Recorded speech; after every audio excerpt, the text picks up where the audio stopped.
Querido, hoje estamos em um momento especial, né? Todos os dias que Deus nos dá vida, nós entendemos que é um momento especial, mas hoje mais ainda, o momento da ceia do Senhor. E eu quero pedir para que você, se você tiver oportunidade, se você quiser ler aqui com a gente também, eu vou estar lendo em 2 Coríntios, capítulo de número 4, segunda carta do apóstolo Paulo aos Coríntios, capítulo 4, no versículo de número 7 a princípio. Vou estar aqui dividindo com você. Segunda carta do apóstolo Paulo aos Coríntios, capítulo 4, verso 7. Na escola bíblica, nós estamos estudando exatamente, passamos, por 2 Coríntios, nós passamos por todo esse capítulo aí, foi benção. Você pode procurar a escola bíblica no lar, você vai encontrar esse capítulo todo aí que nós apresentamos, todas as questões que acontecem lá. Mas está escrito assim, capítulo 4, versículo 7, está escrito assim: temos, porém, esse tesouro em vasos de barro, para que a excelência do poder de Deus, seja de Deus, e não de nós. Eu vou ler mais uma vez. Temos, porém, esse tesouro em vasos de barro, para que a excelência do poder seja de Deus. Fala assim comigo: seja de Deus. Fala mais forte: seja de Deus e não de nós. Com seus olhos fechados aí no teu lugar mesmo,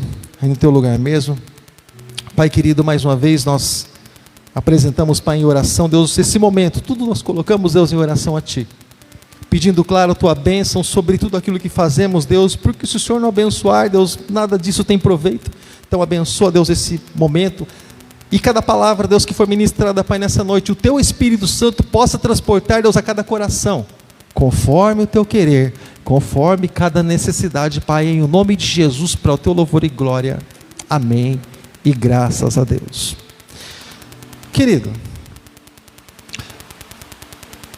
a palavra do Senhor, ela nos mostra, aqui em 2 Coríntios, ela tem um cenário todo, além do cenário de perseguição, tem também um cenário de um homem de Deus, tendo sua imagem manchada, por alguns que não conheciam a Deus, porque se conhecessem a Deus em verdade, talvez isso não aconteceria, E o apóstolo Paulo aqui, então, ele preparando o coração desses irmãos de Coríntios, para um futuro, para que eles olhassem para dentro deles, tivessem ideia realmente do que tem dentro deles. Entra bem naquilo que nós comentamos lá em Mateus capítulo 5, nas bem-aventuranças.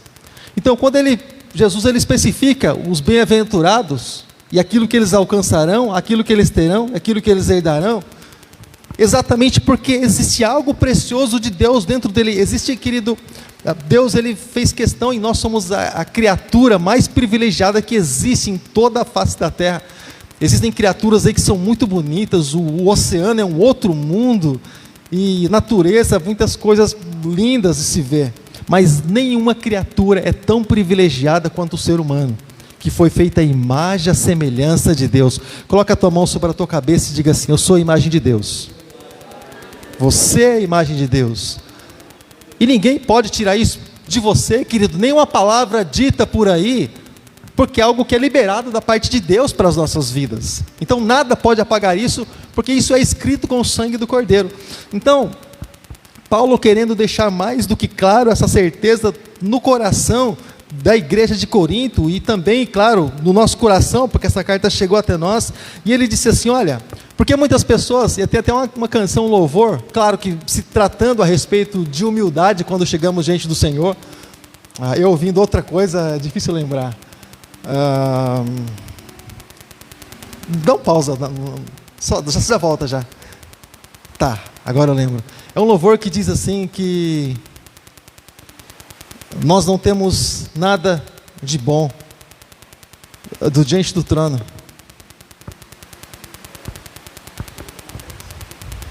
Diante do trono, diz que nós não temos nada de bom. Se tu olhares, Senhor, para dentro de mim, nada encontrará de bom. Mas assim, ele na humildade, pode voltar, na humildade, ele falando assim de um ser pessoal, Ele mesmo. Porque de nós mesmos, a realidade é bem essa. Mas quando, por exemplo, você tiver algum questionamento se tem algo de bom dentro de você, querida, antes de conhecermos a Jesus, poderíamos até mesmo botar muitas interrogações dentro de nós e dizer, será que tem alguma coisa de bom dentro de nós? Mas quando você um dia, querido, entregou a tua vida para Jesus, há algo de bom sim, querido, há um tesouro escondido dentro de você, e esse tesouro é a presença de Deus, amém, amado? E ele faz questão de dizer, o vaso é de barro.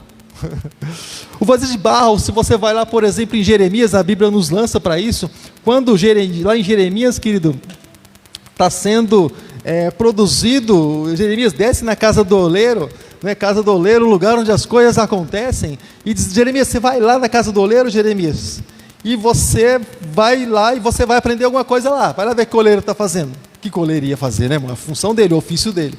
Mas chegou lá, querido, o oleiro, no seu ofício, realizando o trabalho ali, o vaso se quebrou, né? Aí algumas pessoas podem pensar assim, mas o oleiro quebrou o vaso. Não, isso era uma vergonha para qualquer oleiro quebrar o vaso. O vaso se quebrou durante o processo de ser moldado. O vaso se quebrou. Não diz que o oleiro quebrou o vaso, é bem diferente. Então, ou seja, dentro desse aperfeiçoamento, onde a palavra nos chama para um molde, em Romanos capítulo 12, verso 2, para a gente entrar no molde de Deus, o modelo que Ele dá para cada um de nós, exatamente nisso, querido, porque no modelo que o Senhor dá para cada um de nós, por que Ele quer nos moldar? Por que Ele quer fazer um modelo de nós? Por que quando a gente vai, por exemplo, mas as mulheres, né? Porque quando elas vão, por exemplo, a uma loja na cidade, elas querem comprar um vaso ou uma vasilhinha, porque elas querem colocar algo específico dentro daquela vasilhinha, e tem que ser aquela, senão não dá. Tem que ser aquela. Tem que ser daquele jeito. Ela fala, mas tem que ser daquele jeito? Tem, é assim. E vai, procura internet, procura em loja, tem que ser do jeitinho dela. Porque naquele vaso que ela escolheu, ela quer colocar algo especial para dar um destaque. Então Deus, querido, o Senhor, Ele nos molda da maneira com que Ele quer nos ver, e dentro de nós Ele coloca a sua presença, amém, querido? Com o molde que Ele faz, com que Ele tem para cada um de nós, que o molde é sempre o mesmo. Embora os formatos sejam diferentes de vaso, o molde é sempre o mesmo, que é o Espírito Santo, mas Ele dá formato diferente, querido. Ele dá formato para mim, para a minha vida, de uma maneira. Na tua vida pode ser que Ele dê uma outra forma, né? Para um outro caminho, para outra direção, para outra chamada, ministério, enfim. Para cada um, o Senhor, Ele molda de uma forma. Mas a questão, querido, que o Paulo está dizendo aqui para Coríntios, é que nós, querido, como vaso, nós somos frágeis. Nós estamos propensos a quebrar durante o processo ali que está sendo moldado, durante o processo de produção, ou de restauração, ou enfim, de se enquadrar naquilo que Deus tem para nós. Pode ser, querido. Nós erramos? Com certeza. Nós falhamos? Com certeza. Deus espera que sejamos perfeitos? Claro que não. Mas Ele entende, querido, que aquele tesouro que é colocado dentro de nós, ele faz toda a diferença. E é até interessante que Jesus mesmo, nas palavras que Ele diz, quando Ele diz para as pessoas que tiverem encontro com Ele, Ele diz algumas coisas para que a pessoa não voltasse e não mudasse ali a sua conduta. Mas Ele nunca esperava que alguém fosse diretamente perfeito, porque perfeito, buscar a estatura de varão perfeito, esse é o nosso foco, vamos buscar o tempo todo, mas está tão longe de nós, muitas vezes, querido. Tem dia que nós estamos muito forte, tão forte, irmãos, que o capeta não passa na nossa frente, senão ele vai sair chumbado, irmãos. Tem dia que a gente, irmãos, pensa para levantar da cama. A gente acorda de manhã e fala, ai meu Deus, mais um dia, Senhor da glória, mais um dia. A pessoa fica toda, parece que o problema, os mesmos problemas do dia anterior, para aquele dia parece que pesaram muito. A pessoa fala, meu Deus. Sabe, querido? Então tem dia que nós estamos muito bem, mas tem dia que nós não estamos tão bem assim. Tem dia que nós estamos mansos, irmãos. Pensa na pessoa mansa. A Bíblia fala a respeito de 3 homens mansos assim da terra, os mais, né? Além de Moisés, mais 2 homens mansos da terra, Jó e mais um. Ezequiel, se não me engano, Moisés e Ezequiel. Ezequiel e Daniel. Enfim, 3 homens mansos. Mas tem dia que estamos mansos, irmãos. A pessoa pode falar o que ela quiser para nós. Tem dia que é diferente. Tem dia que as coisas funcionam diferente, não é bem assim, não, né? Jesus, irmãos, por muitas vezes, eu acredito que ele viu as pessoas comercializando no templo. Mas teve um dia que ele falou assim, não, vocês não vão fazer da casa do meu pai que eu vi de ladrões, vocês não vão fazer barganha aqui dentro não. E pegou o chicote. Paulo era assim também, irmãos. A Bíblia diz que ali no caminho de Éfeso, entre Éfeso e Filipos, para aquele lado ali, a palavra do Senhor diz que Paulo constantemente, junto com Silas, passava por aquele lugar e todo dia a mulher dizia, filhos do Deus Altíssimo, esses 2 são, e tal, e falando a respeito daquilo que eles eram. Paulo nem dava importância para aquilo. Mas teve um dia que Paulo acordou daquele jeito. Paulo, quando ouviu aquilo, repreendeu, expulsou o espírito mal daquela mulher, causou um alvoroço, foram parar na prisão. Ou seja, então tem dia, irmãos, que a gente está bem, é o ser humano, irmãos. Não adianta brigar com a gente mesmo. Sabe, irmãos, ser revoltado com a gente mesmo, porque tem dia que a gente está meio borocochô, irmãos, faz parte da natureza. Tem dia que a gente quer fazer, quer vencer, quer lutar, Tem dia, irmãos, que a gente senta no sofá e só quer esperar o tempo passar para deitar, dormir, acordar, para ver se outro dia vai ser diferente. Né? Tem dia que dentro de casa, irmãos, a gente é santo demais, só falta a orelha na cabeça. E ajuda a esposa e fala se está precisando de mais alguma coisa. Tem dia, irmãos, que você vê as coisinhas ali, dá vontade, sair pela direita. Votação no final do dia, deixa.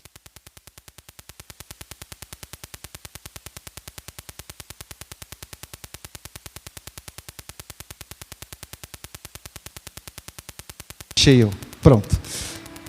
Então, irmãos, tem dias que acontece isso na vida da gente. Então, se você ler o livro de Salmos, é muito assim. Se você ler tantos outros livros, é bem assim. Mas, irmãos, a questão não são simplesmente as nossas falhas. A questão, querido, é que nós temos ali, como nós estamos estudando sobre Cristologia no nosso curso de Teologia, nós também entramos nessa questão de natureza, irmãos. Temos a natureza humana, 100% humana, aquele velho homem que quer se levantar todo dia. A gente luta contra isso. Mas nós temos aquele que diz lá em João, no capítulo 1, irmãos, versículos 10, 11, 12, que foi, irmãos, criado, foi gerado pelo Espírito Santo. Jesus, natureza divina e natureza humana. Nós recebemos também algo da parte de Deus, querido.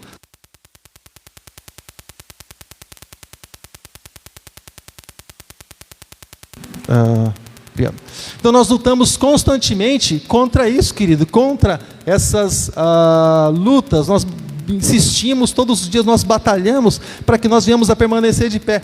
E ele disse assim, olha, temos porém um tesouro, né, em vasos de barro, para que a excelência do poder seja de Deus, não de nós. Mas diz assim, querido, olha só aquilo que sobrevém para a vida do cristão. Nós vivemos em alegria, vivemos em tempo de festa, vivemos sim, irmãos, em momentos sim. Mas nós entendemos, querido, que nós somos chamados por um general para lutar, para batalhar todos os dias, amém, querido?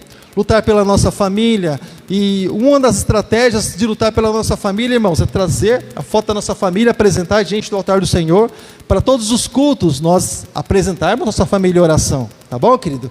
E se você não deu, dá o seu nome para a pastora, ela vai estar escrevendo, tem uma lista aqui de famílias que nós oramos por eles na sequência. Então nós apresentamos, segunda-feira, apresentamos família em oração. Ou seja, nós batalhamos, por quê, irmãos? Porque precisamos estar fortes, porque as lutas vêm. Fala assim comigo, as lutas vêm.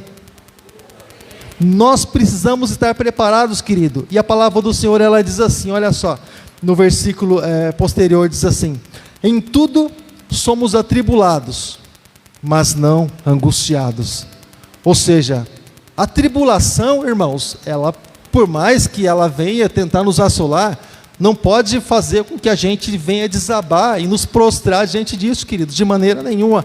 Mas a tribulação, querido, ela precisa nos conduzir aos pés da cruz de Cristo, amém, querido?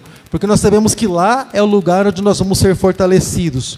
E continua dizendo assim, querido, a palavra do Senhor, perplexos, mas não desanimados. ou seja, espantado, perplexo com tudo aquilo que muitas vezes acontece, querido, mas não deixar que o desânimo ele venha, querido, nos abater, não deixar que o desânimo ele venha, muitas vezes, vir de frente à nossa fé e ser maior que ela, de maneira nenhuma. Irmãos, por mais que existam problemas na vida, querido, muitas vezes nós encontramos alguma dificuldade para administrar os problemas, sabe, querido? Mas nós entendemos que Deus ele tem um plano, querido, Ele tem um propósito para todas as coisas. Fala assim comigo, Deus. Fala mais forte, Deus tem um plano para a minha vida. Deus tem um plano para nós, querido. Quase nunca sabemos ou entendemos exatamente qual, ou como, ou por onde o Senhor vai nos conduzir. Mas nós sabemos que Ele sempre tem um plano para nós, plano perfeito, plano melhor, querido, mas nós entendemos que os planos deles são maiores e melhores do que os nossos, eles sempre vão prevalecer. Então, se por exemplo, nós imaginarmos que as coisas ruins acontecem na nossa vida porque Deus não nos ama, não é a maneira correta de entender a direção de Deus, não é. Mas nós entendemos que as coisas ruins até mesmo, Deus permite na nossa vida, porque Ele nos ama e porque Ele quer dar o crescimento em nós, amém, irmãos?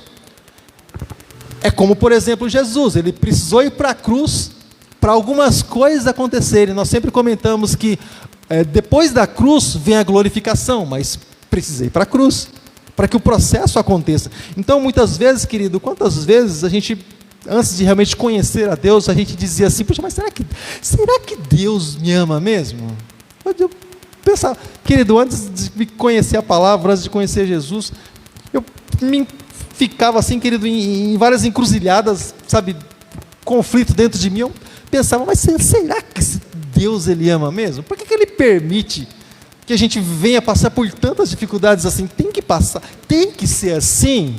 A gente dizia assim, mas será que Deus não entende? Será que Deus não está vendo? Será que Deus não vê que isso angustia, isso entristece a gente? Querido, e tudo isso que nós passamos, querido, tudo isso que nós passávamos sem entender, é para muitas vezes a gente captar, querido, e entender e saber que existe um Deus que é acima de todas as coisas, e que Ele quer que nós venhamos a nos chegar a Ele, para que Ele venha nos ajudar. E às vezes a gente fica com as interrogações nossas, o tempo passa e a gente acaba muitas vezes não entendendo aquilo que Deus tem para cada um de nós. Mas sabe, irmãos, nós vivemos, assim como diz a palavra do Senhor, debaixo dessa perplexidade, debaixo, querido, dessas perseguições, dessas tribulações, querido, mas a palavra diz que perseguidos, mas não desamparados, abatidos, mas não destruídos. Ou seja, significa que depois de tudo isso, por mais que aconteça tudo isso, Deus não vai nos desamparar. Deus não vai permitir com que nós sejamos destruídos, com que a nossa fé, ela venha realmente ser abalada, cada vez que a nossa fé é provada. Se é provada, querida, ela vai passar por um estreito, vai passar por um processo difícil na nossa vida. Quantos momentos difíceis acontecem na nossa vida, né? E a gente permanece. Quantas pessoas já passaram por dificuldades na vida? Quantas pessoas já passaram? Olha só, achei que era só eu. Puxa, assim, quase todas as pessoas, mas olha só, e você está aí. Você passou por dificuldade e você está aí, né? O pastor Levi, ele contou várias vezes a respeito do processo de câncer que ele passou, aquele problema todo, né, pastor? Está aqui o homem servindo a Deus, louvado seja Deus por isso, está aí para contar testemunho. Agora, assim, e quando está passando, por exemplo, por esse processo, ele poderia dizer assim, ah, Deus, mas tem um monte de bandido aí, tudo saradão, fugindo da polícia, eu sirvo o Senhor, vai 60 anos, passando por isso aqui. Ah, não, Deus, aí não, né? Poderia falar assim para Deus. Mas não, querido, ele tomou posse, porque tudo que Jesus conquistou na cruz é direito dele, e a herança dele é direito nosso, herança nossa. Amém, querido? Então toma posse, querido, da palavra de Deus para as nossas vidas. De tudo, querido, filtrar e trazer aquilo que é bom. Em tudo que nós ouvimos, reter o que é bom. Assim como diz o escritor também de Eclesiastes. Querido, mas nós ouvimos muitas coisas. Nós ouvimos muitas coisas todos os dias praticamente. Mas uma palavra, querido, nós precisamos ouvir e precisamos guardar ela. Tantas vozes que nós ouvimos, mas a voz mais excelente e a voz que nós mais precisamos guardar é a voz de Deus para as nossas vidas, porque ela é que determina, ela é que dá a direção, ela é que diz realmente o que vai acontecer. Aqui em Eclesiastes diz assim, olha só: de tudo que se tem ouvido, o fim é: teme a Deus e guarda os seus mandamentos, porque esse é o dever de todo homem. Temer a Deus, guardar a sua palavra no nosso coração. Aí então o Senhor, Ele vai guardar também as nossas vidas. Guardar as nossas vidas, irmãos, não vai nos isentar, irmãos, de problemas, não vai deixar livres de problemas da vida, não, irmãos. Quando Ele guarda as nossas vidas, Ele diz assim que está sempre conosco. Finalzinho do Evangelho de Mateus, quando Ele diz que nós, a partir do momento que nós guardamos a palavra dEle, Ele estará conosco todos os dias, até a consumação dos séculos. Ele pede para guardar. Por quê, irmãos? Porque nós precisamos guardar algo da parte dEle para que Ele esteja conosco, irmãos. Porque quando temos Ele na nossa vida, irmãos, é como se fosse uma honra para Deus guardar, porque tem algo dele em nós. Sabe, por exemplo, antigamente, não sou tão antigo assim, né? Mas enfim, antigamente as pessoas, elas, como prova de que elas iriam, por exemplo, eu estou devendo algo para alguém, o que eu dizia para a pessoa? Eu estou devendo, mas assim, vamos fazer o seguinte: eu vou deixar isso aqui que é muito precioso para mim, eu vou deixar com você, é um penhor, é uma garantia de que eu vou voltar, porque eu preciso disso, eu não posso ficar nem viver sem isso, então é a garantia de que eu vou voltar isso aqui. Então, irmãos, o Senhor, nessa garantia, Ele nos deu algo que a Bíblia nos chama de penhor, que é algo muito precioso, que é o seu Espírito Santo, que é a certeza de que Ele vai vir, a certeza de que Ele vai voltar. E Ele precisa voltar, porque o Espírito Santo está na terra. E o Espírito Santo só vai sair da terra, irmãos, nesse processo do arrebatamento, quando o Espírito Santo vai nos levar até Jesus, consequentemente Jesus nos apresentar até Deus. Ou seja, então o penhor, o tesouro, irmãos, é o Espírito da parte de Deus que está dentro de nós, nos convencendo todos os dias: ó, você precisa de Deus, você precisa de Jesus, você precisa ler a Bíblia, você precisa ir na igreja, você precisa ouvir o louvor, você precisa ouvir uma palavra, você precisa ouvir uma reflexão, você precisa meditar. Esses pensamentos que vêm na nossa mente, irmãos, teu pensamento vive, nananã. Irmãos, esses pensamentos que vêm na nossa mente não são nossos, irmãos. Ninguém pensa assim, irmãos, no natural. Mas esses pensamentos são pensamentos de Deus. Deus coloca, o Espírito Santo coloca em nós, nos mostrando, sempre apontando Jesus Cristo, sempre apontando o caminho. Sabe, querido, isso é maravilhoso, isso tem nos abençoado grandemente e nós damos graças a Deus por isso. Porque enquanto temos esse desejo no coração, significa que o Espírito Santo está falando conosco e nós estamos obedecendo ao comando de Deus, nós estamos em conexão com o céu. Amém, amado? Glória a Deus. Querido, essa hora também nós estaremos ministrando a ceia do Senhor, um momento muito especial, onde o Senhor, Ele, ali diretamente com os seus discípulos, né? Ele entregou, Ele partiu, representando o corpo dEle. Antes de fazer isso, Ele apresentou toda essa causa para os judeus, né? E lá em capítulo 8 de João, mas Ele ali com os seus discípulos, a última ceia, antes da sua entrega, antes deles irem para o Getsêmani, Ele partiu e Ele disse: vocês comam e vocês bebam. Essa é uma aliança que vocês vão fazer comigo. Existe uma aliança, um pacto antigo Testamento, lá no Antigo Testamento, mas Ele disse: esse é o símbolo da aliança. Então, o símbolo da aliança, que às vezes você pode pensar assim: é ceia, se eu participar ou não participar não faz diferença. Eu não sou muito assim de contrariar não, querido, mas nesse caso eu vou contrariar, porque faz toda a diferença nós participarmos da ceia. É cura, é força para nós, é comunhão com Deus. Querido, muitas coisas nós encontramos na ceia do Senhor. Mostramos que temos parte com o Senhor do mundo espiritual. Então, irmãos, e Ele disse: olha, essa aliança que vocês têm comigo é exatamente essa. Então, cada vez que nós participamos da ceia, é como se, por exemplo, nós estivéssemos olhando para a aliança e lembrando do nosso noivo, que é o Senhor e Salvador Jesus Cristo. Amém? Então, eu vou estar abrindo a minha Bíblia em 1 Coríntios, no capítulo de número 11. Eu já convido aqui à frente, por favor, os nossos pastores, nossos obreiros e Ministério de Louvor também, já pode se colocar aqui à frente, em nome de Jesus.